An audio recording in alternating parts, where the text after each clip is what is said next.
Graziella, bonjour. Bonjour Zach, Ça va bien? ça va bien? Super. Oui. Il fait beau aujourd'hui?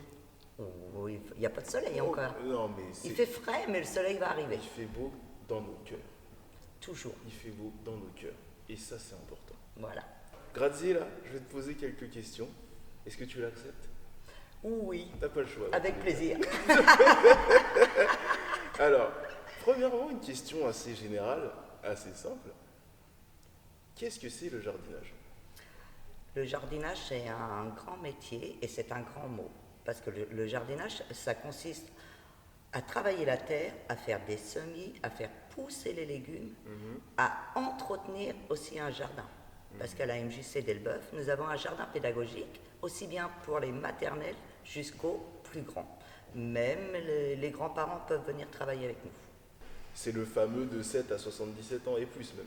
Et plus, s'ils le veulent. C'est bien d'avoir ce genre de choses qui sont sincèrement ouvertes à tous. Parce qu'il y a beaucoup de choses, on dit, bon voilà, c'est ouvert de 7 à 77 ans, mais en vrai de vrai, quand tu vas sur place, tu te rends vite compte que c'est pas le cas, tu vois. Le jardinage, c'est quelque chose qui touche à n'importe quel âge et qui se découvre aussi à n'importe quel âge en vrai. On n'a pas quel âge. Parce que même moi, à mon âge, j'en apprends encore. C'est vrai. Est-ce que justement le jardinage, c'est compliqué? Je m'explique. Il y a beaucoup de gens qui ont du mal à s'y mettre, ou même qui se tiennent éloignés de ça, parce qu'ils disent, de toute façon, j'ai pas la main verte, je suis pas fait pour la terre, c'est quelque chose d'assez complexe, ça demande de la patience, de la rigueur, et tout ce qui s'ensuit. Et je remarque que chez les gens, pour beaucoup, le jardinage, c'est quelque chose de dur en fait. Le jardinage, c'est pas dur. Même si tu n'as pas la main verte, c'est pas dur. Et c'est de la patience. C'est de l'amour aussi. Parce qu'évidemment que quand tu mets un plant, si tu n'as pas d'amour à donner à la plante, ça ne poussera pas. Il faut l'entretenir, il faut la désherber autour pour que les racines puissent s'éparpiller dans la terre. Et en plus, il faut la nourrir. Donc la nourrir dit l'arroser. Et l'été, évidemment, s'il y a trop de soleil, il faut les protéger. C'est un peu de la parentalité en fait. Si on y pense, une plante c'est un peu comme un enfant. Une plante, c'est un enfant. Voilà. De toute façon, c'est un être vivant. C'est un être vivant. Les racines, c'est des êtres vivants. Voilà. Et je dis ça parce que je parle aux plantes. Dans la MJC, il y a des plantes partout. Toutes les semaines, je vais voir les plantes de tout le monde et je parle aux plantes. Et les plantes lui répondent. Et les plantes nous répondent. Les plantes lui répondent. Ça, c'est important. Certains croiront que Graziella est folle. Je dis bien certains. Moi, j'ai été témoin de quelque chose. Et je peux vous dire que c'est pas des mythos. Merci Graziella pour cette réponse. Moi, je tenais à ce que la vérité soit faite quand même sur ça. Mais en vrai, il y a cette discipline.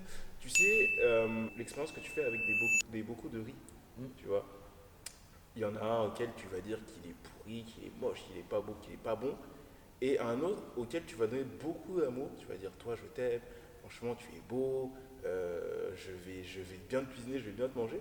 Et au final, tu te rends compte que celui auquel tu as le plus mal parlé vieillit plus vite, pourrit plus vite et ressemble à rien. Alors que celui auquel tu as donné beaucoup d'amour, beaucoup d'attention, et ben au final, il est toujours aussi beau, propre et brillant qu'au premier jour, quoi. Ben, les plantes, c'est la même chose. C'est la même chose. Je leur essuie les feuilles. Nous, on se fait bien les toilettes, entre guillemets. Les humains se font la toilette. Pourquoi pas essuyer juste les feuilles, là?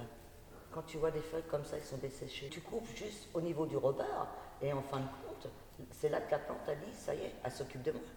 Et tu leur essuies les feuilles avec un chiffon doux, moi je vais dire une microfibre, parce que ça n'apprenne pas. Et puis la microfibre, ça enlève beaucoup la poussière. Ou alors, tu peux les essuyer avec de la bière. Premier prix. Et le brillant de la feuille revient avec nickel. C'est bon à savoir. Pour qui est fait le jardinage? Tout le monde peut jardiner du plus petit au plus âgé. Ok. Ici à la MJC, Ouais. je vais te dire, pour l'instant, j'ai des 3-5 ans, tous les mercredis matins. Donc eux, ils jardinent. Là, cette année, avant de partir en vacances, ils ont fait des semis. Donc, je ne sais pas si vous connaissez, des semis en sac de congélation. Donc en fin de compte, ils mettent des graines et après, ils attendent que ça pousse. Et ensuite, les petits vont pouvoir le replanter dans un petit pot, même s'ils n'ont pas de maison. S'ils sont en appartement, ils pourront quand même profiter de leur semis. Ok, d'accord. C'est une bonne technique, ça, du coup. Oui, Ça permet quand même de pouvoir s'en occuper, peu importe le milieu où ils on sont. réside, quoi. Voilà, Ok.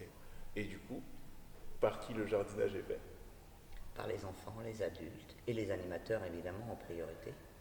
Parce que alors les enfants adorent le jardin, mais quand ils arrivent au jardin, il faut que ça soit quand même assez propre. Donc les animateurs, nous sommes 3 animateurs, donc on essaye au maximum de monter en dehors des mercredis pour donner un aspect au visuel pour les enfants. Est-ce que vous avez un rituel quand vous allez au jardin? On a un rituel, dès qu'on monte dans l'escalier, le rituel c'est les enfants quand ils arrivent au jardin, dès qu'ils ouvrent la porte, ils disent bonjour les plantes, bonjour les fleurs. Donc c'est très important. Et pour eux c'est important qu'ils voient que leur jardin pédagogique soit waouh. Est-ce que tu pourrais nous citer le point positif du jardin? Le point positif du jardin, c'est. Alors pour moi, je parle pour l'instant, j'ai que des enfants avec moi, c'est quand on a planté la graine et que le mercredi d'après, on a vu que ça a poussé. Et le point positif, c'est que les enfants, ils sont tellement émerveillés par la graine qu'ils ont plantée ou le plant qu'ils ont planté. Et ça, c'est du gagné pour moi parce que je vois le bonheur des enfants C'est beau, et c'est beau. c'est beau, c'est clair. Voir l'aboutissement de ce que tu as fait, franchement, ça n'a pas de prix. De toute façon, le sentiment d'accomplissement, c'est vraiment un booster de dopamine, quoi. Le truc qui vraiment donne une raison de vivre, quoi. Non, franchement, je te comprends à 100% là-dessus. Est-ce que par contre, tu peux nous donner, parce que forcément, il y a toujours un petit peu le dos de la pièce, le revers de la médaille. Est-ce que tu peux nous donner un point négatif du jardin? Le point négatif du jardin, c'est l'hiver.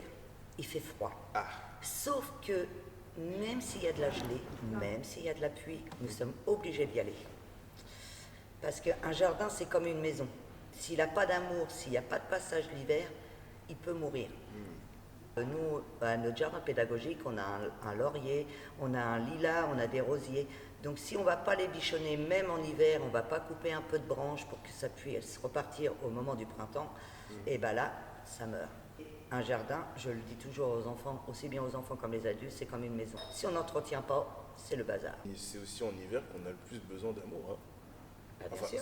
ça peut sembler dénué de sens comme ça, mais c'est en hiver qu'on a besoin de chaleur, qu'on a besoin de contact. En hiver, nous, on met du chauffage. Le jardin, il n'y a pas de chauffage. Bien sûr. Donc, la chaleur, c'est les humains qui le donnent. C'est la chaleur humaine. humaine. Merci. Totalement d'accord avec ces dires. Et le repoint positif du jardin. Le point positif, c'est une fois que les enfants partent avec leurs légumes plantés par leurs propres mains. Des parents me disent, Graziella, il a mangé des tomates qu'il ne mangeait pas, il a mangé des carottes, parce que c'est lui qui l'a cultivé, donc il a appris à planter sa graine, et en fin de compte, l'enfant, quand il ramène, on va dire, sa tomate à la maison, et ben obligatoirement, tous les enfants goûtent même un tout petit bout. Et ça, c'est que du bonheur pour moi. Ah, c'est clair, c'est une victoire. C'est une victoire. Combien de parents aujourd'hui, et même depuis la nuit des temps, luttent avec le petit Mathéo pour qu'il puisse juste ingurgiter ne serait-ce qu'une banane? Oui. Et grâce à ce que tu fais, le petit Mathéo arrive à manger sa banane, arrive aussi à manger des tomates, peut-être des poires, et puis, soyons fous, des oranges. Et derrière, il a des bases un peu plus solides. Moi, je vais te parler de cela. Au mois d'octobre, on récolte les citrouilles, par exemple, que les enfants, les citrouilles, ils n'aiment pas. Et bien, cette année, chaque enfant est parti avec une toute petite citrouille, parce qu'on avait fait des citrouilles. Et cette année, le retour des parents m'ont dit, ils ont mangé la citrouille, ils ont goûté. Peu importe comment la maman la prépare, mais le but, c'est qu'ils goûtent. Et là, c'est extraordinaire. Les courgettes, par exemple, les enfants, c'est vert. Les enfants n'aiment pas tout ce qui est vert. Ils aiment tout ce qui est rouge, comme les fraises, les tomates. Mais le vert, ils détestent. Et bien, par exemple, j'ai une petite maternelle de 3 ans et demi qui ne mangeait pas d'haricots. Elle en a pris au jardin. La maman les a préparés avec juste une noix de beurre. Et maintenant, elle arrive à manger des haricots. Je ne te dis pas qu'elle en mange une assiette entière, mais si elle en mange 5-6, c'est déjà une victoire pour moi. c'est aussi cool que les enfants sachent d'où vient ce qu'ils mangent. Les enfants aiment les histoires. Et en soi, ce qu'ils ont dans leur assiette, il y a un début, il y a un milieu et il y a une fin. Ouais, Tu vois ce que je veux dire? ouais. Donc au final, ça leur parle 10 fois plus que ta maman qui cuisine un plat, qui a une odeur et un visuel qui ne te plaît pas vraiment et qui te pose ça devant toi et qui te dit mange. Mm. Tu vois? Donc en vrai, je pense que ça aussi, ça joue un petit peu Mm. dans le processus. C'est tout à fait ça. C'est parce que c'est eux qui l'ont fait. Mm. Donc ils sont fiers, ce qu'ils ont cultivé, entre guillemets, ils s'en ont occupé, ils ont donné de l'amour. Au jardin pédagogique, on a des outils spéciaux enfants et commence à faire, par exemple, on va dire, Mathéo, il a sa parcelle à droite et lui va chercher, sans demander l'avis aux animateurs, va chercher son outil et continue à cultiver sa parcelle. Donc en fait, ce qui te plaît, c'est un peu cette autonomie, voir que l'enfant est impliqué en fait Il dans est impliqué par rapport à tout ce qu'il a planté dans le jardin. C'est lui qui a planté le pied de tomate, c'est lui qui va s'en occuper du début à la fin. Autonome, et ça c'est super. Franchement, c'est bien. Ça leur apprend aussi le sens des responsabilités en fait. Oui, tout ce qu'ils apprennent au jardin, en fin de compte, ils le remettent, ils le transmettent aux parents, aux frères et sœurs. Par exemple, on leur apprend aussi à discuter, protéger la nature. Pourquoi on ne va pas mettre un déchet par terre? On leur explique le pour qui, le pourquoi. Alors ça dépend de l'âge des enfants, mais en général, s'il y a un papier par terre, regarde, s'il y a du plastique, les fleurs ils vont mourir. Franchement, tu leur as vraiment transmis quelque chose de bon. Merci. C'est vraiment cool. Faut le mentionner. En tout cas, franchement, moi, je tiens à dire merci. Merci. À Merci vous. pour cet amour, pour ce savoir que tu nous donnes. Et honnêtement, ça fait plaisir. Merci, Graziella. Merci. Sur ce, merci. Et je tiens à terminer cette interview sur une phrase que j'ai apprise un jour et qui, aujourd'hui, fait sens. Et vous savez ce que c'est? On en apprend tous les jours. Bisous. Merci.